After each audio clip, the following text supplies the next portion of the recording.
Back to Ajay back bro YouTube channel. ఈరోజు వచ్చేసి మన యాక్టివ్ 5Gకి అయితే బోర్ అయితే ఇస్తాం. బోర్ వేసే ముందు అయితే దీన్ని కంప్లీట్గా అయితే ఓపెన్ చేసి మంచిగా నీట్గా అయితే క్లీన్ చేసుకున్నాం. ఎందుకంటే ఎటువంటి డస్ట్ కానీ ఏదైనా ఉన్నా కానీ మొత్తం క్లీన్ అయితే మనం మంచిగా నీట్గా అయితే వేసుకోవచ్చు అనేది. ఒకవేళ బోర్ పోతే ఎట్లాంటి ప్రాబ్లం ఉంటుందని అయితే చూడవచ్చు. ఇట్లా బోర్ పోతే మాత్రం ఇట్లా హెవీగా స్మోక్ వెళ్తుంది.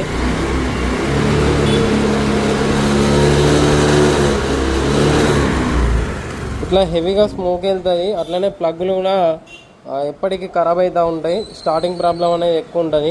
అందుకోసమనే టైం టు టైం అయితే ఆయిల్ చేంజ్ చేసుకోవాలి. ఆయిల్ చేంజ్ చేసుకోకపోతే ఇట్లాంటి ప్రాబ్లం అయితే ఫేస్ చేసుకోవాల్సి వస్తుంది. మళ్ళీ బోర్ చేసుకుంటే మీకు 5000 నుండి 6000 ఇట్లా ఒక అమౌంట్ అయితే అవుతుంది. ఐటమ్ ఎన్ని ఖరాబ్ అవుతాయి అనే దాన్ని బట్టి ఐటమ్కు రేట్ అయితే పెరుగుతుంది. అందుకోసమే ఖచ్చితంగా మీరు టైం టు టైం అయితే ఆయిల్ చేంజ్ చేసుకోండి. ఇప్పుడు వచ్చేసి మనం ఈరోజు అయితే యాక్టివా 5G అయితే బోర్ అయితే వేసేస్తాను. ఈ వీడియో నచ్చితే మాత్రం ఖచ్చితంగా లైక్ చేయండి. మళ్ళీ ఒక మంచి వీడియోతో మళ్ళీ మీ ముందుకు వస్తాం.